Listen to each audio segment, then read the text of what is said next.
So everybody, welcome. Welcome to this last session of the Low Country Seminar for the autumn, our fourth experiment in remote seminars.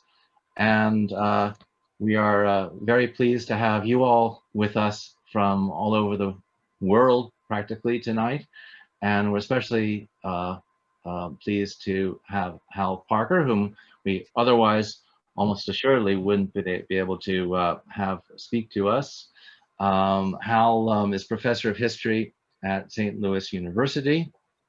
He and I have a frighteningly long history together because he works on Dutch religious history in particular, and he's published quite a lot over the years, including The Reformation of Community, Social Welfare and Calvinist Charity in Holland, 1572 to 1620. Another book, quite an important revisionist book on Dutch Catholicism, Catholics and Catholicism in the Dutch Golden Age. His most recent edited volume is entitled Judging Faith, Punishing Sin, Inquisitions and Consistories in the Early Modern World. And for a few years now, he's been working on, what's been christened, if you will, the global Reformation and global perspectives on Protestant and Catholic developments in the 16th and 17th centuries. And it's from that area of research he's going to speak to us today on global Calvinism, conversion and commerce in the Dutch Empire, 1600 to 1800. So Hal, on to you, and thank you for speaking to us. Well, thank you very much, Ben, and I'm delighted to have the opportunity to present. I'm very honored that Ben and his colleagues in the Low Country Seminar have invited me to share a portion of my research. This is my first Zoom lecture like this. I do Zoom, have Zoomed classes I teach here at St. Louis University. So I just ask you to be a little bit patient with me as I kind of move back and forth between a couple of different screens and try to navigate the PowerPoint. So so just bear with me a little bit here. All right, okay.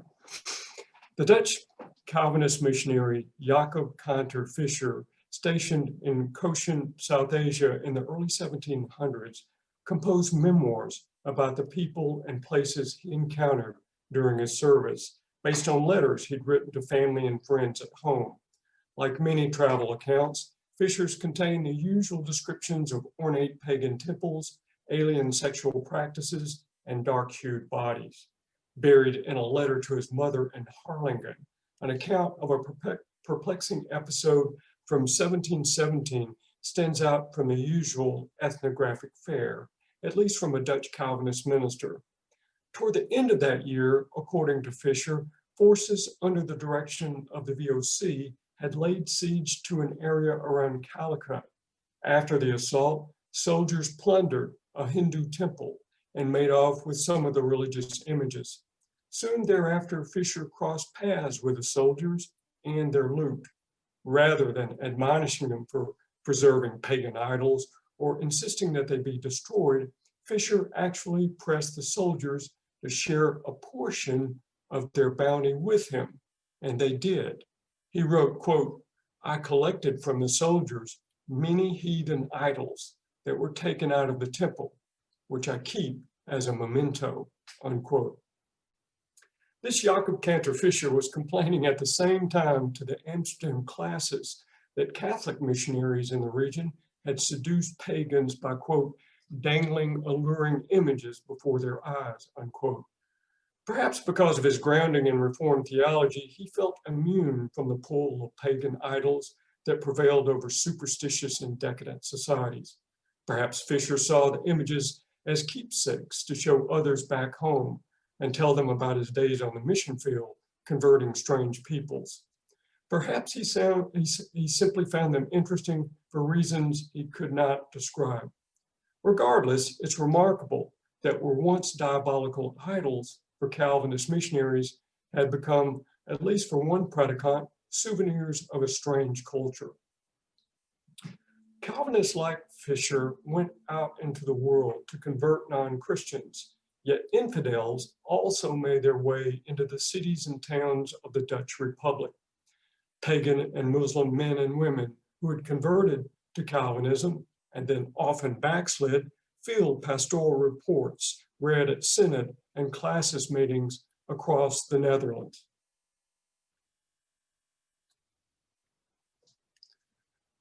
Hindu and Buddhist images similar to those collected by Domine Fisher crept into the curiosity cabinets of cosmopolitan elites. The Amsterdam burgomaster Nicholas Witsen owned 23 images. Brahmins in India, female priests in Formosa, Tupi cannibals in Brazil, and fetish worshippers in Africa showed up in books, pictures, and maps for sale in Dutch shops. Japanese samurai, Americans in headdress, and African villagers snuck into paintings of biblical scenes by famous Dutch masters, including Rembrandt and Ferdinand Bol. Willem Konijn, a minister in Ceylon who overlapped with Fisher in South Asia, sent local sketches of Buddha to collectors in Amsterdam who actually confused the Buddha with Adam. As these cases attest, Calvinists and other Dutch Protestants had complicated relationships with pagans and their idols. This paper is part of a book that I've now completed and is in production.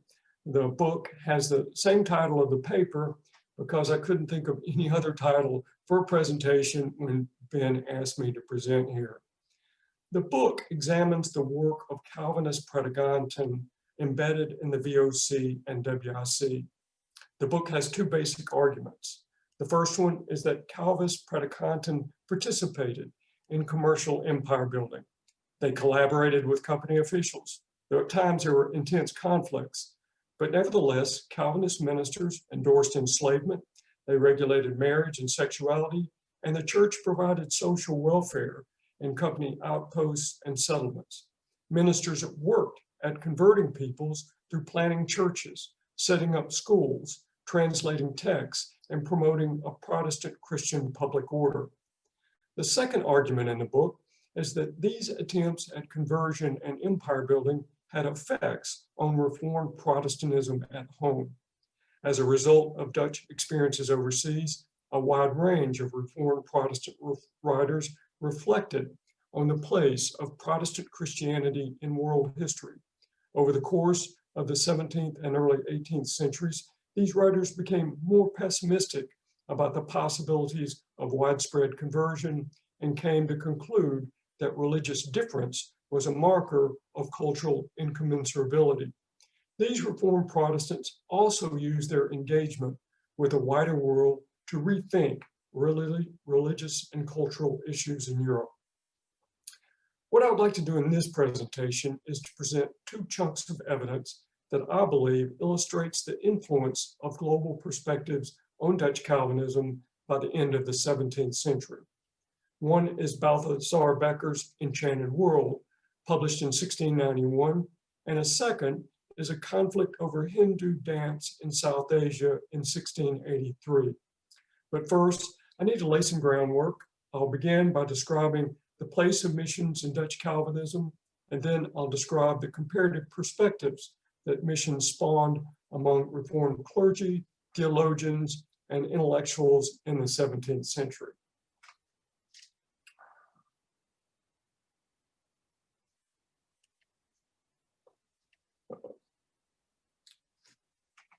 If you'll give me just a moment here, sorry about this. There we go, there we go. All right, beginning in the early 1600s, Calvinism went global as somewhere between 800 and 1,000 predicanten, embedded by hundreds of lay Ziekentroosten, embedded themselves in the Dutch East and West India companies. These ministers set up churches and schools seeking to convert pagans, Moors, Jews, and Catholics. Dutch ministers traveling into overseas territories were first and foremost pastors, sponsored by the companies to provide spiritual oversight to employees. Yet, as the Dutch displaced the Portuguese in the East Indies, Ceylon, Brazil, and other locations, company officers sought to cultivate loyalty among natives, many of whom had undergone Catholic baptism at the hands of Jesuits and Franciscans. So the company supported the work of ministers to bring these people over to the Reformed faith. Many ministers went even further to proselytize among non-Christians who had little exposure to any form of Christianity. Dutch evangelical efforts actually represented the first and most sustained endeavor by Protestants to convert peoples outside of Europe in the early modern period. These Dutch ministers were able to do this as the Dutch East India Company pushed into the Moluccan Islands in the first decade of the 1600s and subsequently subdued the local Principality of Jakarta on the island of Java in May 1619. Company directors in the Netherlands renamed the port city Batavia and made it the headquarters of their Asian operations. Governors allied with native forces to dislodge the Portuguese and British from a number of locations and set up outposts across the shorelines of the Indian Ocean. The most substantial settlements included those in the East Indies, Formosa, the Coromandel and Malabar coasts, Ceylon, and the Cape of Good Hope. In the Atlantic, the West India Company established bases in New Netherland, Brazil, Curacao, Elmina, Suriname, and other stations in South America, the Caribbean, and West Africa. The heaviest areas of Calvinist proselytization were in the Molucca Islands, Batavia, Formosa, Ceylon, and Brazil. Crossing into foreign cultures and trying to produce Christians in societies with little or no exposure to Christianity consistently vexed overseas ministers. Dutch clergy possessed no collective experience to help them navigate the cultural waters of many regions. Calvinists in Formosa, for example, contended with powerful female priests known as Inibs, who called down divine favor by consuming large amounts of alcohol, climbing on raised structures, stripping naked, and vomiting on their followers. In such unfamiliar cultural context, what did it mean to be a Protestant Christian? In Europe, an individual had to understand at some level and assent to certain doctrinal beliefs, as well as to maintain a particular moral bearing. What must a Javanese, Tupi, or Ceylonese profess, let alone comprehend, to be counted a Christian? What behaviors reflected a genuine conversion in a non-Christian culture? Calvinist missionaries grappled intensely with the complexities of translating Protestantism in unfamiliar cultures, and they brought those struggles home. Ongoing correspondence between parties at home and in colonial settlements, along with a burgeoning ethnographic literature, ensured that debates about religion and society in the Netherlands and in the Maritime Empire informed one another. The geographical dimensions of the knowledge that they generated connected the mysterious places where they toiled to the interlinked church networks across the Netherlands. Overseas societies thus gained a powerful presence within Dutch society, creating over time an ambient global perspective that framed religious and intellectual discourses. By the 1630s, global missions took on an increasing significance and became important to Dutch Calvinism as ministers overseas labored at converting pagans and Moors. These struggles pulsed through the intellectual centers of the missionary project, which lay at the universities of Utrecht and Leiden. Antonius Valleus, a theologian at Leiden, had opened a seminary to train predicanten for overseas service in 1623, but it closed after 10 years. Shortly thereafter, Disbertus Vucius joined the faculty at Utrecht in 1634 and took on a leading academic role in supporting the global spread of Calvinism.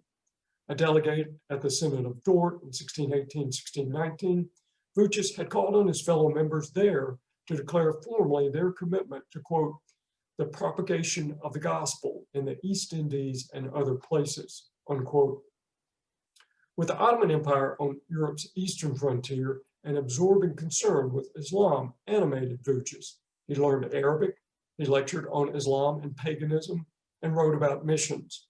Other faculty at Utrecht and Leiden, including Johannes Hornbeck, Georgus Hornius, Johannes Coxeus, and others, wrote about and promoted missions as well. Yet it was also the correspondence and circulation of letters from overseas territories to church districts in the Netherlands, especially the classes of Amsterdam, Walcheren, and the synods of North and South Holland that brought missions home to Dutch Calvinists.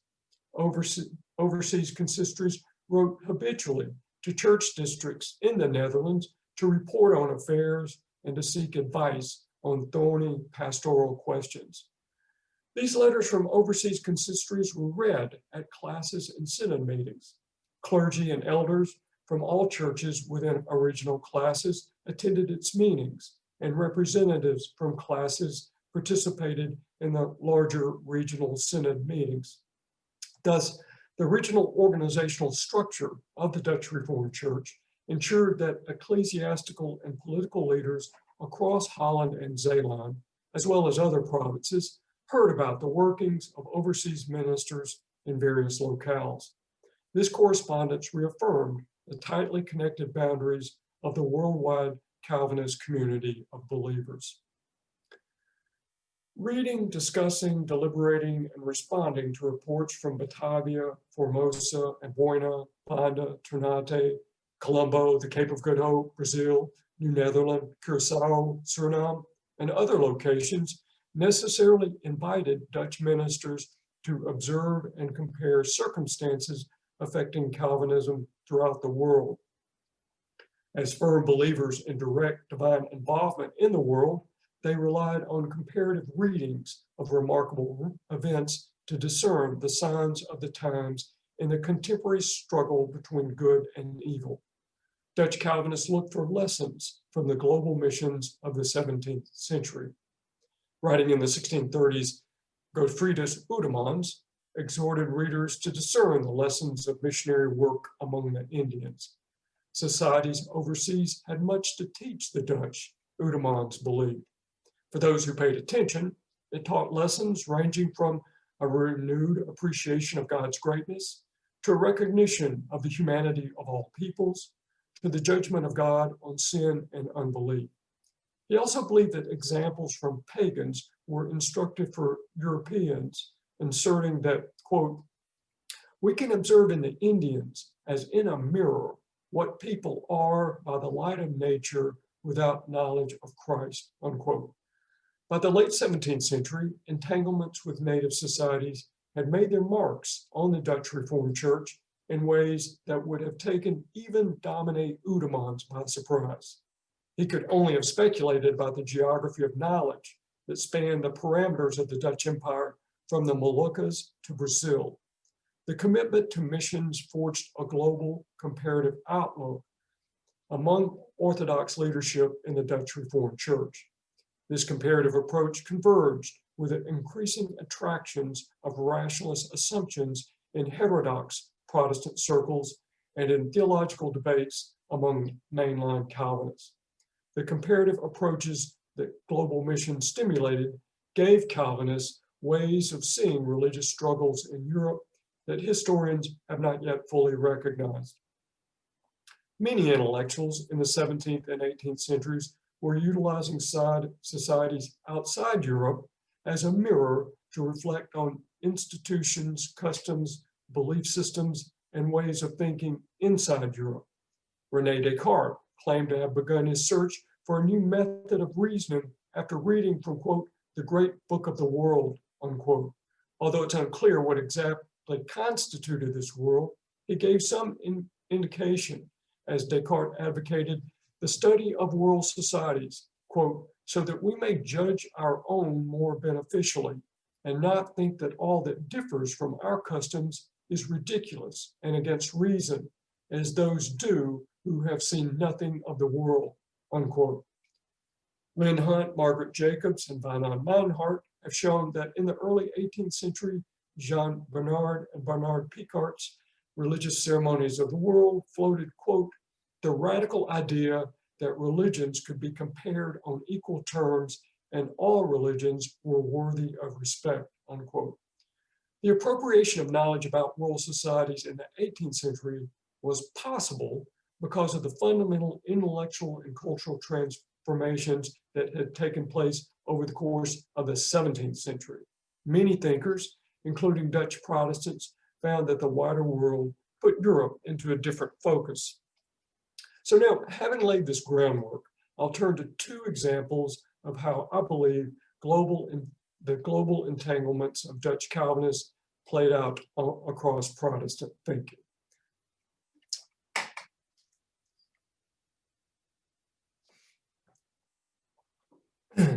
In The Enchanted World, published in 1691, Balthazar Becker, a reformed minister in the Amsterdam consistory, took aim at common understandings of witchcraft in Europe. The Enchanted World made Becker a pariah among Orthodox Calvinists and led to his expulsion from the Reformed Church. In the book, Becker argued that practices prosecuted as witchcraft in Europe were really nothing more than pagan superstitions, and that, quote, the empire of the devil is but a chimera, and he has neither such power nor an administration as is ordinarily ascribed to him, unquote. Despite efforts to censor it, The Enchanted World quickly sold out of 2 editions. It was subsequently translated into German, French, and English.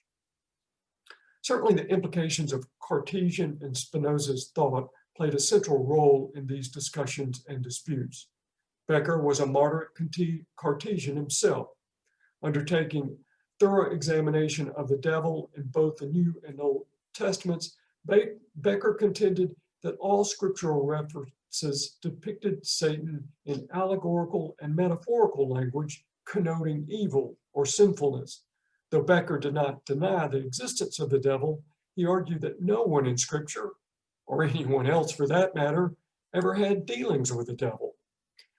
Becker certainly called upon rationalism to make his case, but what scholars have overlooked was the influence of his mindfulness about Dutch entanglements with pagans in Asia and the Atlantic.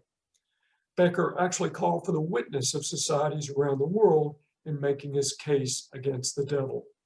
He even declared in his preface that the examples he would give from around the world and from the past, quote, is enough to satisfy those readers who totally reject the principles of Descartes, unquote. That is, a global perspective provided a new vantage point from which to view common assumptions and accepted practices in Europe. Attention to world societies revealed the global universality of pagan rituals and fables, not only in Asia and Africa, but in Europe as well. Since the Amsterdam consistory, to which Becker belonged, corresponded with all the overseas churches, he was deeply ensconced in the information flows about pagans and Moors in the Dutch Empire. In The Enchanted World, he laid out the religious geography of Hinduism in South and Southeast Asia. In this section of his book, Becker referred to the Dutch East India Company operations in the East Indies when describing the beliefs of Javans. He also cited and quoted extensively from the works of Abraham Rocurius and Philip Baldeas, ministers in South Asia who wrote accounts of paganism in 1651 and 1672, respectively. Becker also read widely among other missionaries and ethnographers. In total, 10 chapters out of 24 in Book 1 focus on pagans, past and present, 2 on Jewish customs, and 1 on Muslim ones.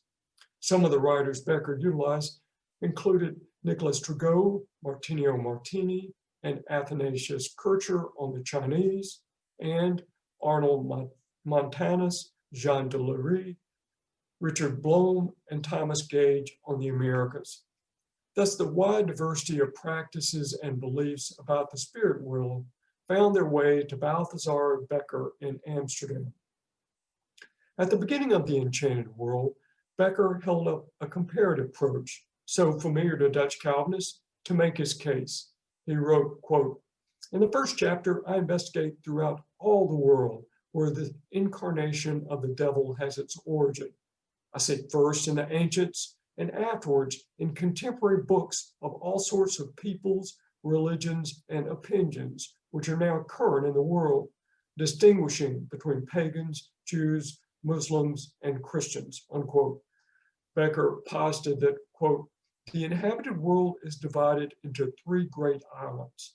In the northern part of Europe, most of the inhabitants still live in heathendom.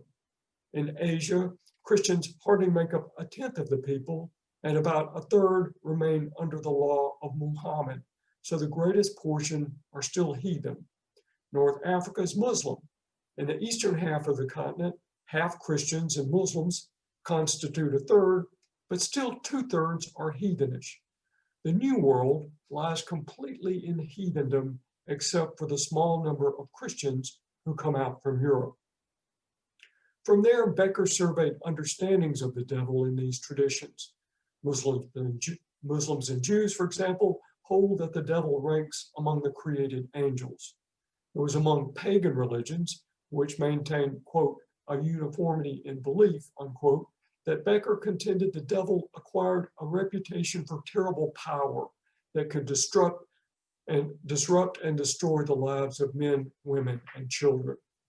And Christians over time took on many of the beliefs and practices of pagans in the classical world, which was one of which was their construction of diabolism. He noted that Christians acquired their pagan belief in the devil initially from Greek and Roman societies. Thus, Muslims and Jews actually held to a closer biblical standard in their teachings about the devil than did Christians because of their adoption of pagan beliefs and observances. Becker was able to chart this appropriation because he had observed that, quote, similar doctrines and practices are also seen among present-day heathens, unquote. And he concluded that, quote, people must not be cast as sorcerers and witches. This false attribution applies to the same prejudice as so-called devil worship, unquote.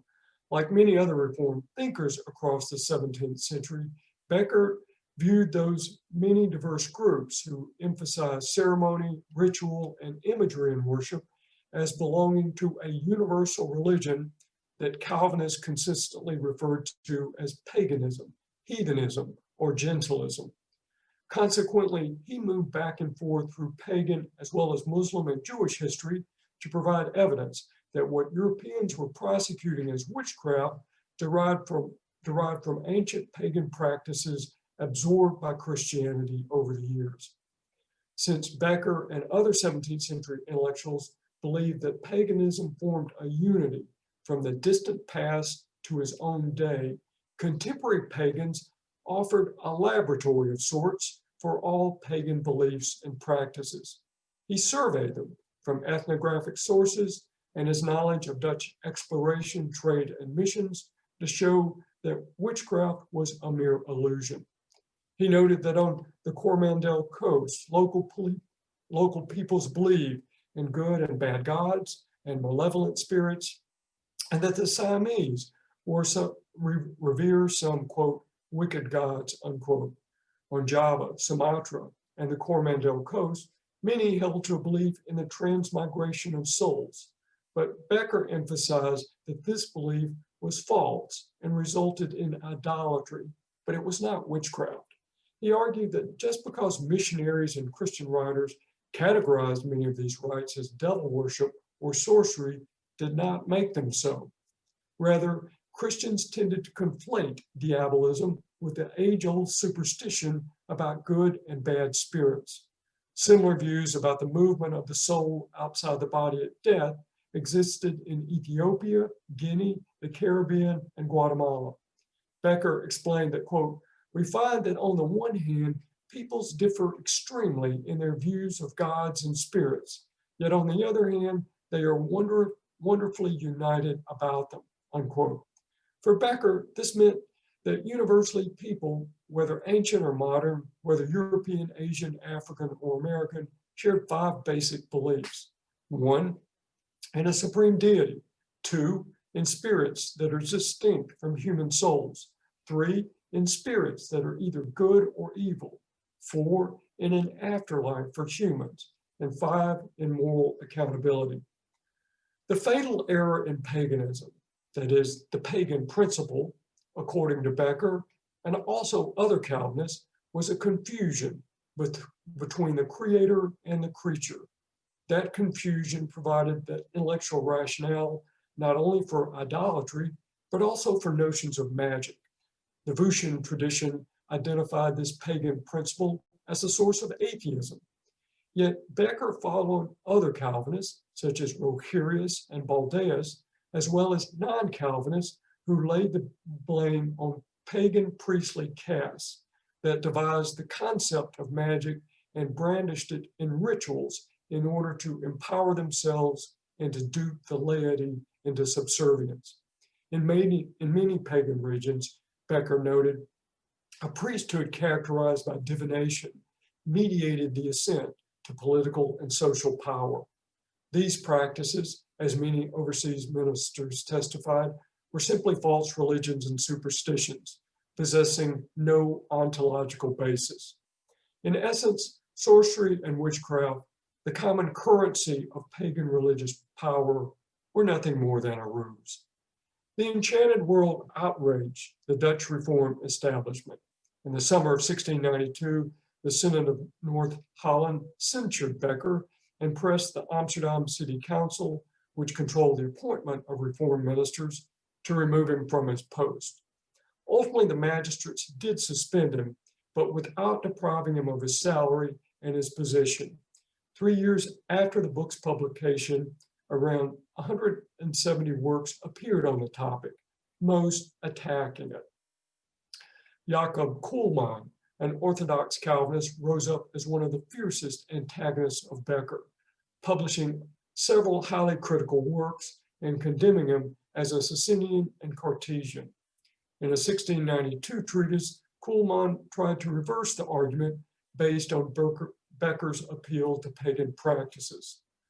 Kulman responded that Becker made scripture's explicit declarations about the spiritual world and morality ought to be, quote, a pagan sentiment, unquote. Furthermore, Kulman charged that Becker considered those faithful Christians who understood God's words as the simple and naked truth as bewitched themselves. That is, Kulman read Becker to argue that Calvinists were the real devil worshippers. So that this Orthodox minister went on to lump Becker in with atheists, Cartesians, Spinozaists, and pagans that Calvinists had warred against for decades. Kulman accused Becker of harboring pagan sympathies and of being blinded to the diabolical nature of pagan idolatry and false worship. These new pagans in Europe, atheists, libertines, Sadducees, Cartesians, and Spinozaists, conceived of God in natural and fleshly terms. Other anti-Becker publications worked from the same premises. Johannes Van Der Veyen, a theologian at Franeker, along with another Calvinist critic, ridiculed Becker in a 1696 pamphlet for allegedly assuming that Christians can discover the truth in, quote, the fables of pagans, unquote. Van Der Veyen continued that pagans themselves actually believe they're praying to demons, but the reason Becker cannot recognize it is because he's rejected the reality of the devil. This rejection, according to Van Der Veyen, amounted to a Socinian view, not just of the devil, but also of God, creation, and paganism. From this Orthodox Calvinist reading, the neo-pagan Becker refused to see diabolism or evil in the practices of pagans down through history and in his present day. The controversy over the devil that erupted in the Reformed Church was not simply a product of the creeping influence of rationalism in Protestant thinking. Rather, the crisis around the devil grew out of a long gestation of comparative observation among Calvinists and other Protestants about people around the world, and a preoccupation with paganism, which converged with the development of rational tendencies in the 17th century.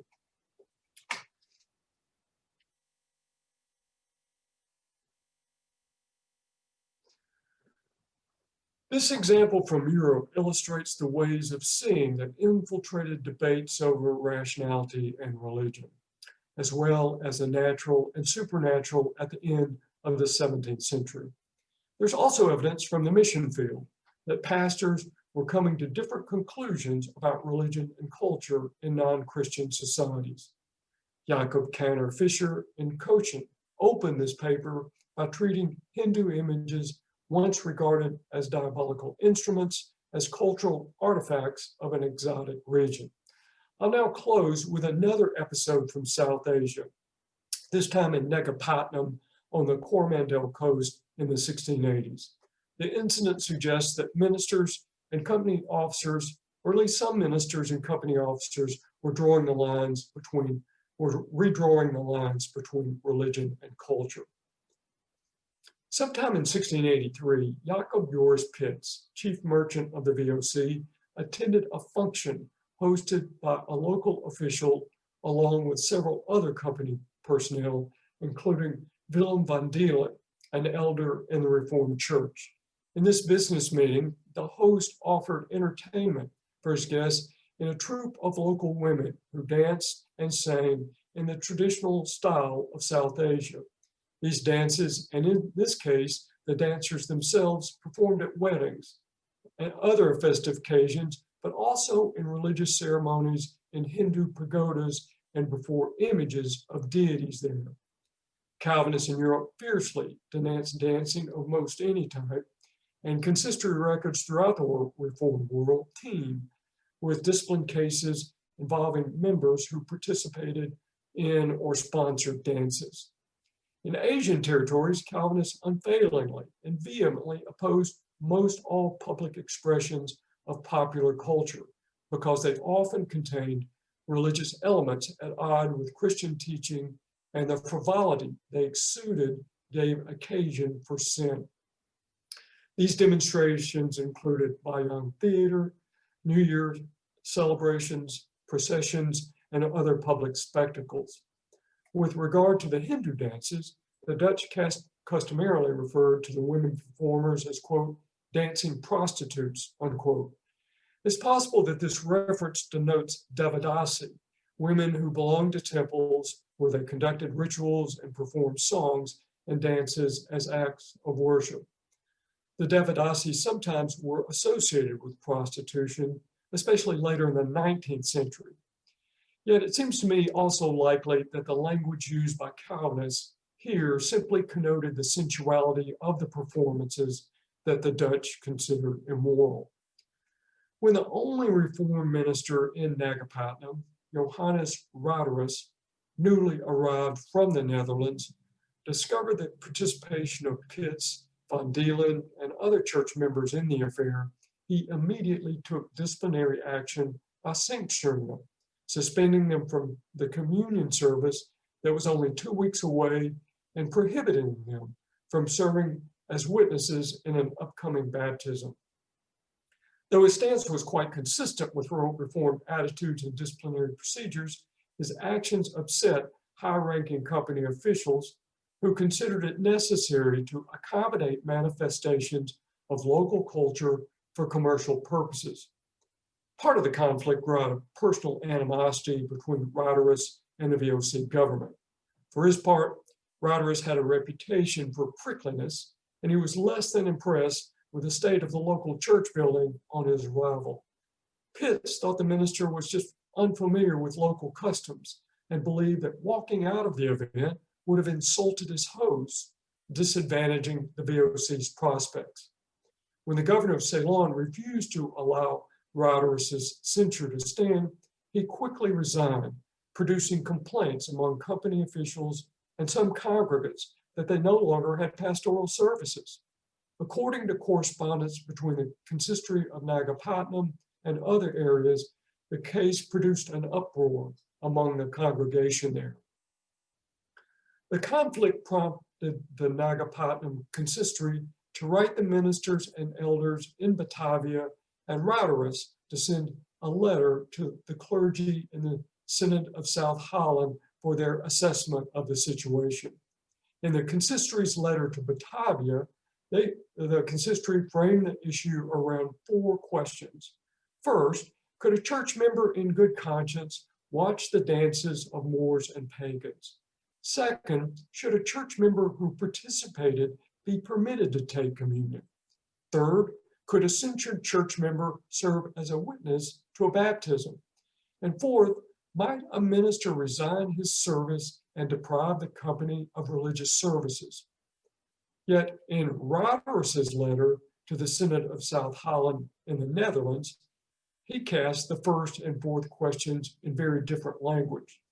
In the first, he asked whether Reformed members might, quote, mix with prostitutes of heathen services with much frivolous, hellish licentiousness, unquote, during a period when the members should have been preparing for communion. And in the fourth question, he queried if the company can compel a minister in a moral question of this nature. The Batavian consistory's response, which the ministers and elders discussed in an October 1685 meeting, was remarkable.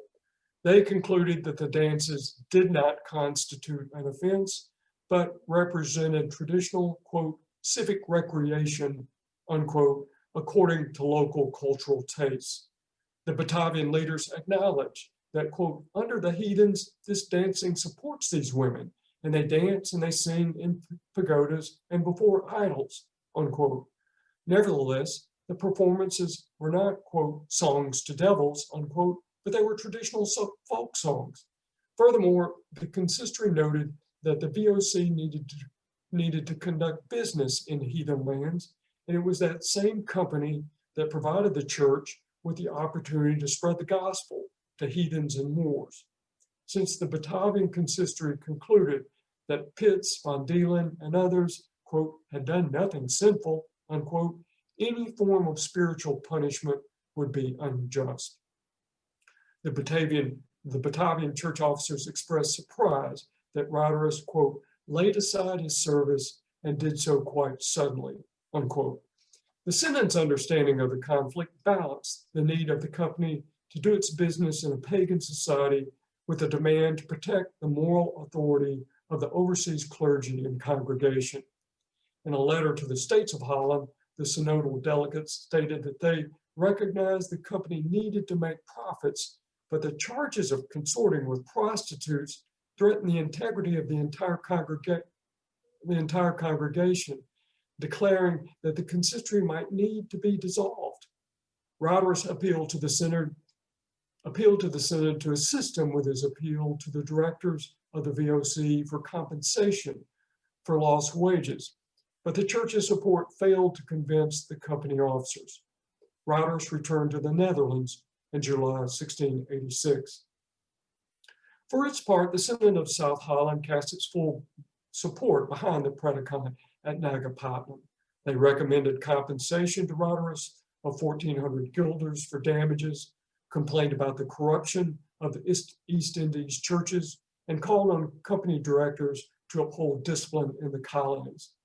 The synodal delegates, who condemned in typically harsh Calvinist terms the dancing as devilish, the women as prostitutes, and the whole affair as a debacle. Nevertheless, the outlook of the consistory in Batavia about this encounter reveals a significant shift in attitudes about Hindu religious culture and perhaps about other observances outside of Europe. Since the earliest days of the mission in the East Indies, 70 years previous, consistories had regarded practices involving dancing, women, and imagery as religious in nature. They formed some of the most offensive manifestations of diabolism.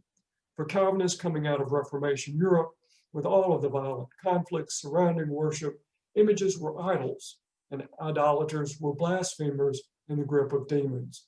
The immoral nature of dancing, in this case by women referred to as prostitutes, offered no possibility for accommodation.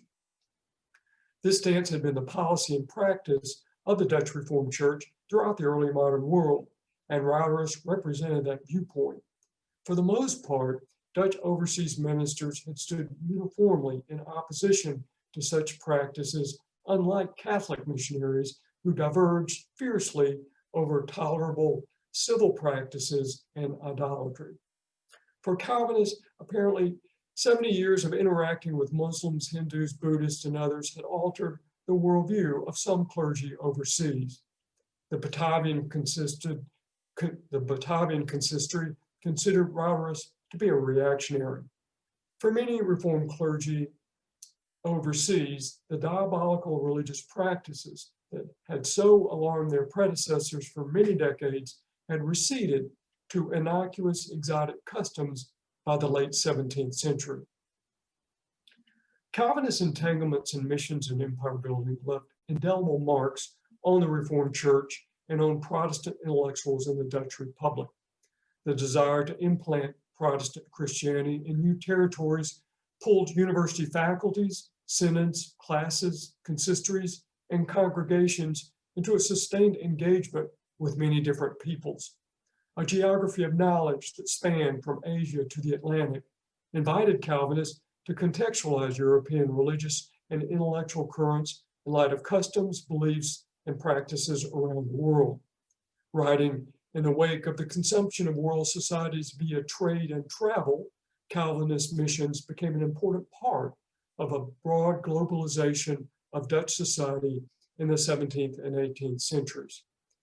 The influence of these international interconnections reflected quite distinctly among various thinkers and networks of like-minded partisans. Calvinist ministers and theologians embedded in the ecclesiastical establishment manipulated the prism of the wider world to decipher rationalist views that to them revealed a particular form of paganism that flattened the categorical differences between creator and creature. Denying the transcendence of God, these libertines, Spinocists, and radical Cartesians fell into the same trap of atheism as pagans. The growing familiarity with pagan superstitions through sustained interactions invited a range of Calvinists and Protestants, from Jakob Kulman to Pierre Bayle and Balthazar Becker, to attribute universal characteristics to religious observance and belief. This domestication of paganism undermined a belief in the intervention of the devil in human affairs and the natural world. A more granulated understanding of Islam led Adrian Raylon, who I have not discussed here, to emphasize its reasonableness, so much so that freethinkers such as Jean Bernard and Bernard Picart used Raylon's thought to illustrate the anthropological functions of religion across the world. The missionary enterprise to convert pagans, Muslims, and Jews produced transformations within Reformed Protestantism in some surprising ways. Thank you very much.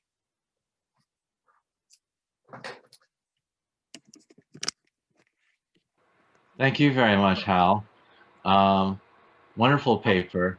And let's just give you a moment to transition out of your slides. Give us all a moment to transition to the period where we discuss your paper. Very rich, very interesting new material, and on an incredibly ambitious scale. Look forward to reading the book very much. I mean, you broached such big issues and numerous ones. I'm sure there'll be lots of questions. I'll take chair's privilege just to get the ball rolling. I mean, I know, you know, from some of your other publications that you're really going a very long way towards revising the traditional notion of kind of Dutch Calvinism as ineffective and in a way kind of disengaged from proselytizing efforts and through an inability to compromise or to adjust worldviews, unable to connect effectively to local cultures in such a way that would have made proselytizing more. And I know that this is an old view that is really you've shown in a whole bunch of concrete ways already, is problematic. I guess what I'd like to pick up on from this paper is mostly to do with your attribution, central to your paper, your attribution of influence of experience abroad on Calvinism back at home, because of course part of the traditional view too was that these were two distinct worlds pretty much, and the story of Dutch Calvinism has traditionally been told without reference to all the events and developments that concern you now beyond Europe, outside Patria. And I guess, I mean, in a way, some of the argument I heard does kind of fit into a pattern of arguments made about the impact of the overseas experiences, engagement with cultures around the world back on European culture. I mean, you referred, of course, to Bernard and Picard, and, you know, this is a line in, you know, some extraordinarily good work by a whole range of scholars. And I'm gonna maybe sound a little bit naive or contrarian, I hope in a constructive way, but I always kind of wonder, I mean, why does experience change anybody's minds? I mean, and why does it change the minds of people after, well, you know, in the 1680s, you know, after, you know, well over half a century of missionary activities, and not after 20 or 30 years, or why, you know, after, you know, 50, 70 years, and not after 100 or 150 years. I mean, even if you do kind of accept that experience does have an influence eventually on people's outlooks, one is left with the question of, you know, why certain people and not others? Why then and not at another time? I mean, obviously, both your case studies of Becker and of the hullabaloo over the, you know, dancing in, where was it again, Megapatnam, show a split. I mean, the Coromandel case shows in particular the Kierkegaard out in Batavia seemingly assimilating these lessons from experience more than the ministers back in Patria. But still, I think your wider story is that you know, the minds of some people, you know, back in the Netherlands too, are influenced by this engagement outside Europe. So that's my question. I mean, why some people and not others? Why then, not another time? And does that not mean that this can only be explained through some kind of interconnection or kind of a joining of factors, of which this is just one, and perhaps, well, rationalist impulses in the intellectual culture, including of Calvinists like Becker back in the Netherlands, is a causal factor of great weight as well. Yeah. All right. Well, thank you, Ben. I can always count on you when asking very difficult questions and getting right to the heart of the matter. All right. So I thank you for doing that. And, you know, so I'll reflect a little bit on kind of my experience with this project and what I see in it. And I hope I don't ramble too much. But first of all, I'm not making the argument that this is monocausal, that the Dutch go overseas and after a period of time began to come to conclusions based simply on their experience overseas, and that Calvinist ministers in the Netherlands, you know, reading what's going on come to different conclusions. What I think is happening is there are a lot of convergences that are taking place. And as you pointed out, there have been so many scholars of late, so many great, really interesting Dutch scholars who have shown the influence of the wider world on art and on the influence of ethnographic literature and woodcuts, and all of these are just pouring through Dutch society. But there's one element of Dutch society that's a very important one that seems immune from all of these global influences, and that's the Reformed Church. And so it seems to me that what I'm trying to do, and the conclusion I came to, I guess, is reading correspondence from the church districts in Amsterdam, Holland, and in Middelburg with overseas consistories, is that that a similar we can see a similar pattern that's taking place in the Reformed Church, and people are going to respond in different ways. Why do they respond to in different ways? I can only just make a few observations here. That's certainly something I cannot address exhaustively, but it seems to me that a lot of it has to do with certain premises you have about religion, the Bible, God, history, the way you appropriate those experiences overseas. We see very different responses from someone, from what I'll call or for someone like Gisbertus Vucius or Johannes Coxeus, to Balthazar Becker or Pierre Bayle or Adrian Rayland. Their responses are very different, and it seems to me a lot of it is, trying to figure out, or it's a recalibration of kind of where they see themselves in this, in a world that has really changed with all this new information flows, this knowledge that's been generated. So I think those responses are very, very different based on kind of the connection between one's premises and how you respond to that, to those interactions, to those engagements. And I'll say one other thing here.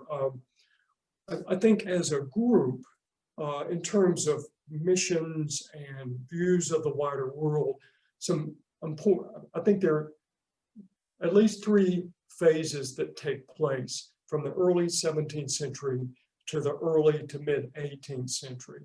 The first, and this comes out of correspondence. So this is, and also a few writings about missions, about some of the early predicants who go overseas or who are promoting it. And the first kind of discourse that I think is prevalent in this earlier period is a tremendous optimism. There's a millenarian strain running through Calvinism here.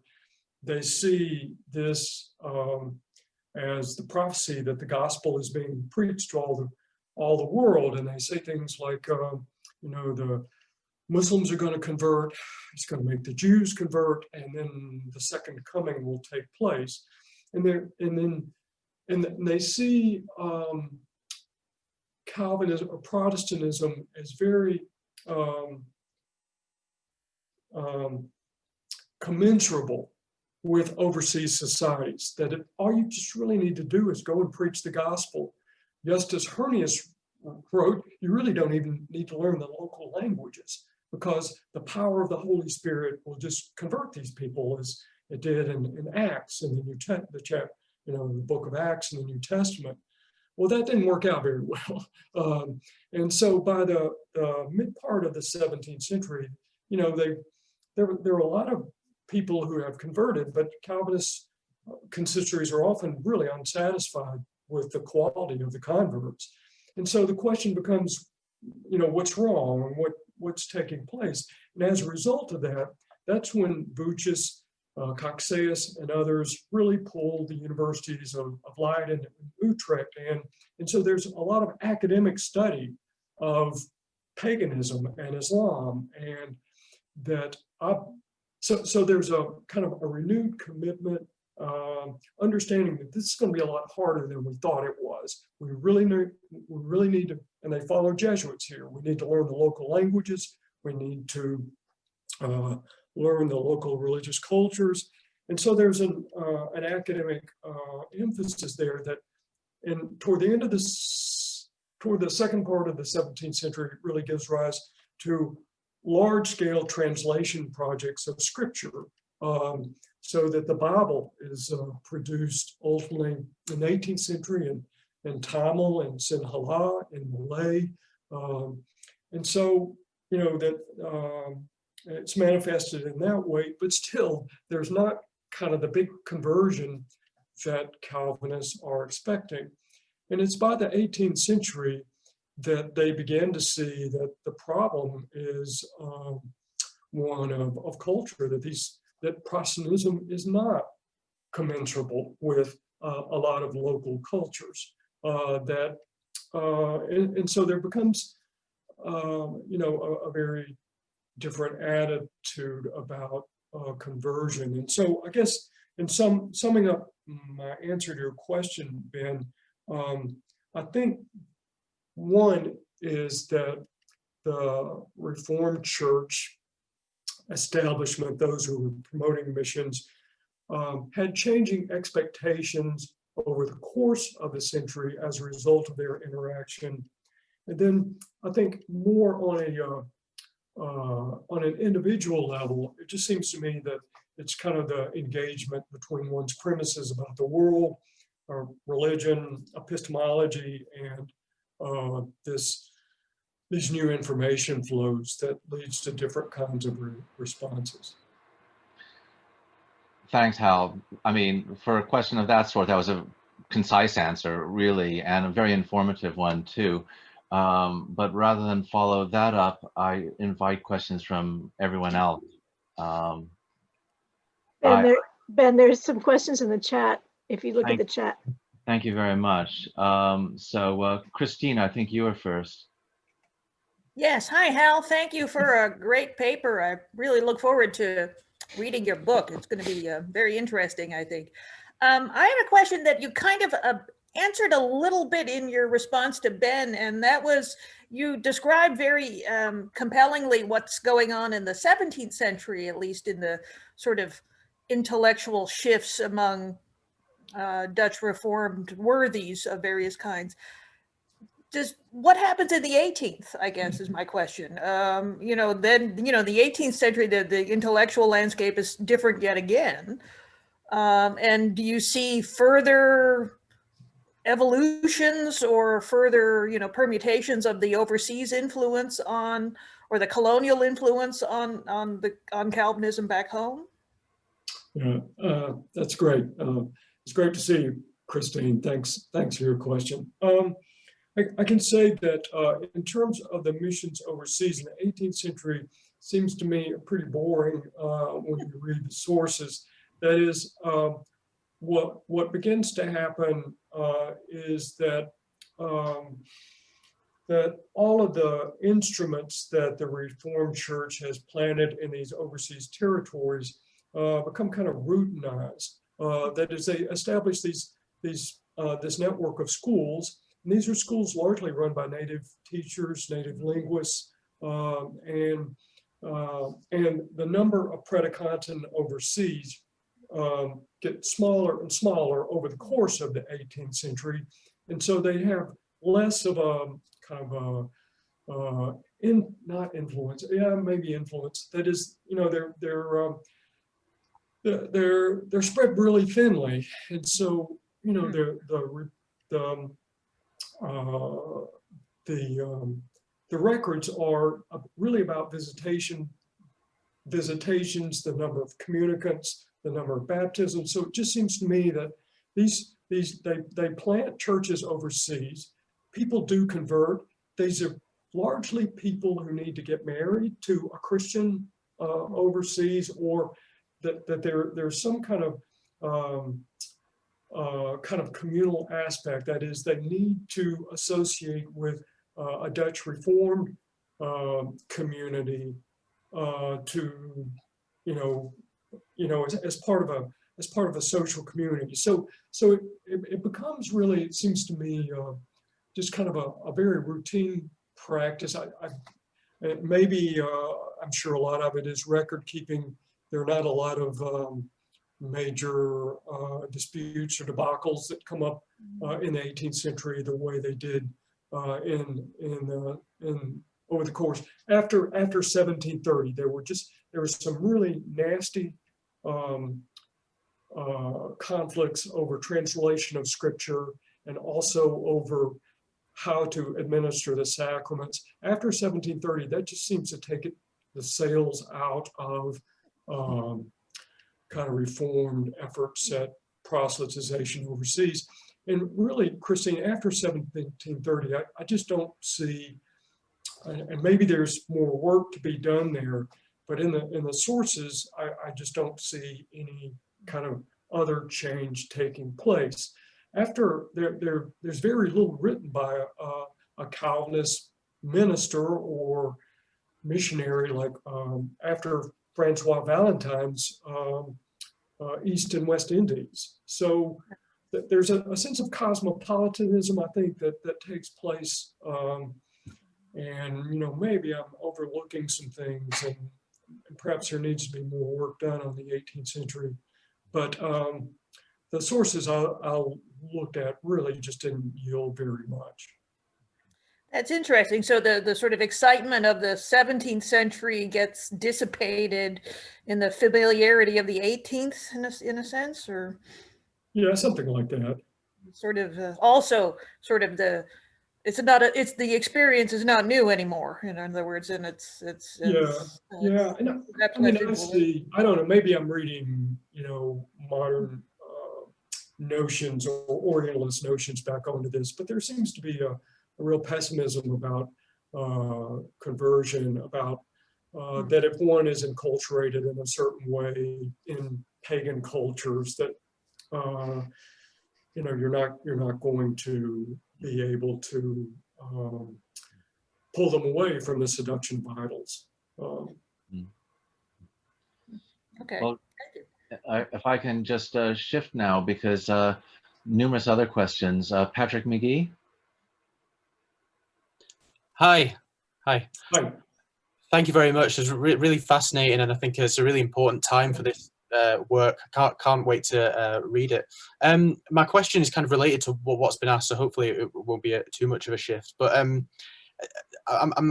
really interested in what you've said about this move from kind of optimism to disappointment, and considering that alongside this acknowledgement of some shared religious characteristics to some degree, and also, as you say, this move from kind of the animosity towards indigenous practices towards a more kind of innocuous sense of those practices.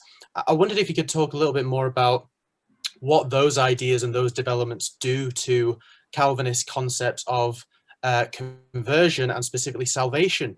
What does salvation of the pagan mean in these discourses, and how static are those ideas, those theological ideas?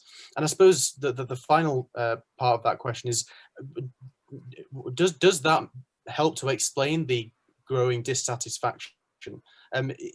Couldn't it be that Calvinists were just as dissatisfied with Protestants in Europe as they were with their new indigenous converts, given the theological framework that they're working with? I'm not familiar with the Dutch context really, but I'd be interested to hear if there's something relevant in there. But thank you very much. Anyways, really interesting presentation. Thank you. Yeah, well, thank you, Patrick, very much. That's a great question. And you're right, Calvinists are pretty much prone to pessimism when it comes to human nature. No doubt about that. What does it do? I mean, you really raised a very good question about what it does to notions of conversion. And in the 18th century, I have to say right now, it's hard for me to say any much at all because there's very little discussion around it, around what that means, as there had been earlier. And so actually the project I'm working on now is, there are a lot of really interesting things that are taking place between 1750 and 1850. There are developments in medicine and science, scientific racism comes on the scene. There's a second great awakening. There are these new kind of what we might think of as new modern Protestant missions that take place. And so what I'm actually started on right now is a comparative project looking at Calvinist, Protestant, and also Catholic notions of conversion, disease, the body, race, gender, between 1750 and 1850. Because in this project, I just couldn't find much in there to go on in terms of a source material that would help me. And you're also right. You rarely read Protestant, certainly consistory records or church records, where they're praising the piety of the local people, either in the Netherlands or overseas. And I've thought about that a lot. And the way I think about it is, for them, there were some stories, but they were usually really bad stories. They were about people backsliding, very spectacularly. And so I think for them, perhaps that individuals disappoint, and individual stories are disappointing stories often. But for them, they saw themselves as part of a community that was kind of on a journey with those of their predecessors in the past who had already gone on way back in history, even to the children of Israel, to themselves, and moving forward. And so what was important for them, I think, is the numbers. That is, one of the things that you see in the 18th century are these the reports from overseas. They're almost all quantitative, just communicants, baptisms, things like that. And it just seems to me that there's a narrative there, and it's a narrative about a community that is sojourning in sanctification in the world. And so there's so I think there's a story there about what conversion means, about Calvinist understanding of kind of a spiritual progress or a spiritual pilgrimage. I don't think I've answered your question very well, but that's about as well as I can do. No, thank you very much. That's really interesting. Again, I'm really interested to see how that develops. Thank you. We can take a question next from Joris van den Tol. Hi, thank you for this paper. So my question is more of a background question than really specifically about your argument. When you were talking about Calvinism goes global, you mentioned these examples of Calvinist organization with VOC and WOC colonial structures. Now we know that these companies did not really matter for merchants, for example, right? They go wherever they want to go. So for economic agents, the company structures did not really matter. So how's this for these religious people that you study? Right, if I look at, I know most about Dutch Brazil, and there's French, English, German churches. I think mostly for the soldiers, but I'm not entirely sure. So my question is Calvinism and is the Calvinist mission limited to the company's colonies, or are there Calvinist and Calvinist missions outside Dutch company colonies? So how does this work? Yeah, that's a great question. Thank you very much for asking it. So I think one thing is important is not to see this, what I call missionary work. I don't think they were missionaries in the way that we think of modern missionaries. They didn't call themselves missionaries. They call themselves predicanten. and they call themselves dominate. So I think what their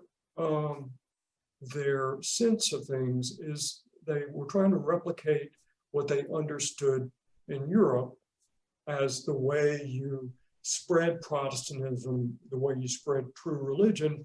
And that's in the context of confessional churches, confessional state churches, or confessional public churches. And so what you do is you go into an area and you plant churches. The consistory administers the sacraments, it preaches the word of God, disciplines members. You shut down everything on Sunday and you try to compel people to come to church. You establish a Protestant moral order. Other rival faiths have to go underground, or they are ideally, from a Calvinist perspective, done away with altogether. So this is not a modern missionary movement in trying to save individual souls, as such as trying to establish churches in the spread of Protestant Christianity. And in some areas, and this only worked in areas where the VOC or the WIC allowed them to do so. And in some areas but that's the way Calvinists understood their mission as not running outside the parameters of political authority. That they wanted often the VOC to do more, but they're in the East Indies and in other areas, company governors signed agreements with local rulers that neither one would proselytize, and that if someone converted, they would be forced to go back to the other. So in many areas, the folks that Calvinists were trying to proselytize were people who'd already been baptized. These were indigenous people who had been sprinkled by a Jesuit or a Franciscan, who somehow, identified as a Christian, as a Catholic Christian. Those folks were game everywhere. And the company were really concerned about those people because they were afraid that their Catholic faith would lead them to continue to be loyal to the Portuguese. And so in some areas where the Portuguese were not a factor at all, it seems to me, the churches in the Cape of Good Hope were very, very small. There was very little proselytization that took place there until really the first part of the 18th century. And so how do you explain that? As is the case in New Netherlands, there's very little proselytization taking place there. And my conjecture is the Portuguese aren't there. And so for the company, they see the spread of Protestant Christianity as helping them cultivate loyalty among local peoples. And it's in those areas that we see the most widespread proselytization take place. And in other areas, the company simply prohibits it around certain people. So again, the point I'm trying to make is that what I'm calling missions, we must understand in terms of a kind of an early modern confessional state context. Thank you, Hal. Thank you, Joris. Judith, I now see your face. Judith Pullman, would you like to ask a question or make an observation? Thank you. Well, I was just just wanted to follow up from Christine's point about the 18th century, because of course we're a bit prone to thinking that the 18th century is just boring, because that's what Dutch historians have always thought. But I was thinking that I was wondering how whether you've talked to or aware of Alicia Schrikker's work and that of her students, because they seem to be looking at this, the spread of Calvinism from the perspective of locals, and especially how that changes their life and how Calvinist practices intertwine with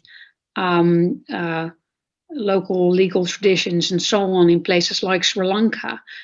And I'm wondering whether that sort of familiarity or the lack of theoretical debate also reflects a growing necessity to just deal with the consequences of conversion at a much more mundane level. But perhaps I'm getting this entirely wrong, because I'm only looking at this from the sort of, you know, I've limited knowledge, but Alicia is one of my colleagues, and she tells.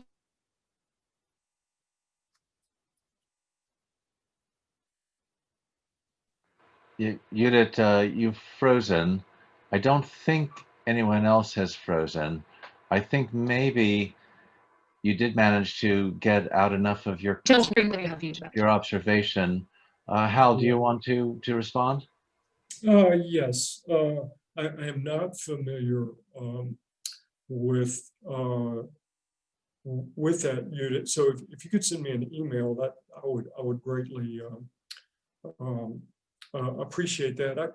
I do think yes, that there are I think a lot of what is going on in the 18th century is kind of responses by predicant and consistories to local circumstances on the ground.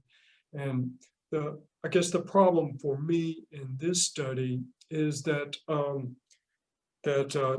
those dynamics require a very granular approach, and that are very valuable and are very valuable. This project goes from 1600 to 1800 and attempts to say something about, or attempts to engage most. Oh yes, I am familiar. Yes, yes, I am familiar with her work. Thank you. I sometimes do not hear very well. Yes, I am, and we actually have met in Jakarta. But so anyway, I guess part of it is, yes, there are circumstances that what's taking place is in response to a lot of local circumstances, and those are very important, frames of analytical frames to look at. In this project, the approach is a lot more macroscopic, trying to integrate all of the areas within the empire in which proselytization is taking place, and that connection back to the Netherlands. All right, thank you. And I can see how difficult it might be to integrate that sort of approach into your story. But there are really wonderful sources for doing that on a very local level, especially for the Molucca Islands. There's some really great sources there, and for Sri Lanka. So yes, thank you. Thank you. Scott Sowerby, where are you? Hi, can you hear me? Hi. Yes, let me just jump in quickly. Are we ending in 4 minutes, Ben? No, not necessarily. The seminar won't end in 4 minutes. No. Okay, good. Well, I'll give a slightly more expansive. I guess I have a short version and a longer version. Thank you, Hal. That was a very rich and expansive talk, and I really enjoyed it. And I'm sort of picking up now on Joris's question and your answer to Joris's question. So if we zero in on those places where proselytization was not really permitted by company administrators, I mean, first of all, which areas would those be and what times? I'm sort of curious about that. I mean, this question is all coming, I'm more familiar with the British literature on empire, including Allison's work on how in certain places and times, British colonial administrators discouraged proselytization because they saw it as interfering with trade relations, and there wasn't always a sort of settler colonial impetus in the empire. In some places is actually, there's, especially early on, there's a kind of degree of cosmopolitanism among imperial administrators. So yeah, I'm curious about the reactions of predicanten to these shackles being placed on them. Do they ever express frustration with colonial administrators seeing, or do they depict them as overly libertine or overly cosmopolitan because they don't allow proselytization? Or do they basically accept, some of the predicanten accept that in certain places and certain times, their job is not necessarily to proselytize the native populations, but instead to provide religious services to the Dutch, whoever they may be, the Dutch traders who are in that area? Yeah. Well, thank you, Scott, very much. Thanks for your question. And the answer to your question is yes, all of those are true. That is, yes, predicanten often were outraged, but they had to be careful. If they expressed their outrage too much, they could land in the local jail. Or, I mean, I think the VOC was much more heavy-handed about kind of renegade or obstinate predicanten than magistrates in the Dutch Republic. I mean, there are stories of predicanten who, you know, upbraided the Governor General in VOC. They were incarcerated or they were sent home. And so there was, so after a period of time, they kind of learned to comply, but there was often, and so sometimes they would write home complaining about their treatment. And, you know, the Amsterdam classes or Middelburg classes would take it up with the company directors. But I mean, that's correspondence. You know, it takes a long time for a letter to get to the Netherlands and a long time to get back. And so those kinds of appeals to Dutch districts to kind of support local predicanten really didn't really help all that much. But in some cases, the predicanten in overseas territories and in the Netherlands just found it outrageous. And the most clear example of that was in Japan. The Dutch were on Deshima Island, and there the Dutch not only could not proselytize, they could not take any religious materials at all with them. And so ministers in the Netherlands thought that was outrageous, and so did local predicanten, but ultimately there was nothing they could do about it. And then there are other areas. There's some, you know, like in Ternate, early on, the VOC signed agreements with, you know, the local Raja that there would be no proselytization that takes place. But then over a period of time, that changes, or area that Ternate controls comes, you know, they're just the geopolitical circumstances in some areas are often in flux, and so but that doesn't mean that they can't minister to again these the Dutch call them nominal Christians that have been baptized or are essentially Catholic. They can those agreements do not you know, pertain to those peoples. So it's a real kind of modeled patchwork of areas where they can and can't proselytize. And yes, you're right. There a lot of it has. So there's so many different things here. One of it is simply the initiative of the minister. Sometimes ministers did not want to go out into the countryside and preach or set up schools. In fact, in some areas, the VOC commanders or the VOC governors or governor generals are critical of the predicanten because they're not doing enough to proselytize, but they stay inside They stay inside the castle. They don't go out. Stephen Van Der Veyen was critical of Sebastian Dankart's, for example, in Java for not setting foot outside the castle when there are plenty of people to convert out there. And so another part of the argument is the VOC, I won't call it a Christian company, but it has a Christian ethos, embraces a Christian ethos that I don't think has been fully appreciated. So that's a real long, rambling answer to your question. But yes, there are all of these kind of messy, complicating factors that kind of determine, where proselytization takes place. But in general, in Asia, there are basically 4 places in various areas in the East Indies: Batavia, Formosa, while the Dutch are there, Sri Lanka, and sometimes along the Malabar and Coromandel coast, and in a very small way on the Cape of Good Hope. Really, the only area of extensive proselytization in the Atlantic is in Brazil. Thank you.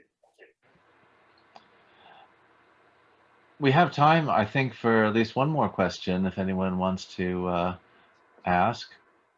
Hal, you may be understandably getting a bit tired at this point, but does anyone want to ask a final question of Hal before we end? Could I jump in then? Please. If there's, because I can't see anyone in the chat who wanted to ask a question. But thank you so much for really rich paper, and then also the discussion, because some of the things that I was interested in, I wanted to know more about, have already come up in the discussion. But one of the things I was wondering if you could say a bit more about is like partly that relation to other confessions, so Christian confessions, because you seem to suggest like that is the place where they then do try to proselytize, and where this whole, this is where the way that they seem to be taking a bit of a distance of, we can't turn them Protestant anyway, so then we don't have that responsibility at this point, but we have that responsibility to those other confessions. And I was just wondering if you wanted to say something more about that, how very European, so because you've been talking about how the outside world influences what's going on in Europe, the other way around, how those very European conflicts actually get translated there, and whether that is largely that the nationalistic fights that are going on, nationalistic is not the right word, but like between various empires that are building their things there, as you were saying about the Portuguese, but also, and that is just the side, because you just said the kind of the Christian ethos of the VOC, because so much of this, does that feed into the civilizing mission, and the whole, because the 18th century, you've got lots of those bigger Protestant movements that are about like reaching, educating, that is not so much about spreading, not purely about spreading the word and proselytizing and just like putting the word out there and then they will be Protestant, but like that other aspect of missionizing and of the empires, what happened, like the 19th century, I've got that completely going for the British Empire. So I was wondering if you want to say something on that. Great. Well, thank you very much. Those, I think there are 2 or 3 questions in there, and they're all very, very good. I'll try to say something about it. One is about the VOC. I really do not see kind of an attempt or any ambition of civilization, of civilizing local peoples in the way that we associate with the 19th and the 20th centuries. I mean, they do teach, they do open schools, they want people to be able to read and write. They also want local people sometimes to be able to work for the company. And so literacy, reading and writing is very important. They want the locals to learn some Dutch. It doesn't work out very well, but but that it does reflect an ambition. But I don't think they see it as civilizing in the way we think of it in the 19th and 20th centuries. And I think your observation about the kind of the European struggles, geopolitical, the European confessional struggles, does play out on a global stage, I believe, in the 17th century. And in some ways, the struggles that are taking place in Europe between the Catholic powers and the Netherlands, also England, they do play out on a, so in some ways, that's I don't want to say confessionalization, but that there is a kind of a very global dimension to these religious conflicts in Europe, because European expansion and the Reformation happened simultaneously. And when we study them, we need to study them as coincident, convergent developments. And finally, one of the things I guess I was surprised at, the VOC is often known as the first modern corporation, the first secular institution, all of these thought of in such modern terms. And maybe, from an economic or financial point of view, that's true. I don't know. But I was surprised at the number of VOC governors and governor generals who supported, the VOC and the WDIC, but certainly the VOC. They spent an enormous amount of money with tax, materials, funding ministers, paying local teachers, and they often upbraided the local ministers for not doing their job. And I didn't expect that of the VOC, because when in the literature, especially what is written about Calvinists overseas, tends to really emphasize the antagonism between the company and the churches, and that is certainly there. But it's not an antagonism that is because one party's anti-religious or secular or modern or libertarian or libertine. It's because they function in different roles and understand those roles differently, but they did so in a Protestant Christian context.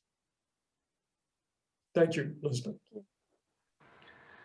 Yes, thanks. Thanks, everybody. I think at this juncture, we should give Hal a bit of a break. I do want to say, though, that we are not all going to get off the line, leave the room immediately. Everyone is invited for a little bit of just informal chat. So if you need to leave, of course, everyone understands. If you want to hang around and just natter, please stay with us. I want to mention that the seminar will, of course, pick up in the spring, 5th of February to be precise, not quite spring seasonally, but Brianna Dolce will be speaking to us on a late, mostly 19th century topic on writing the cultural history of medieval Arras.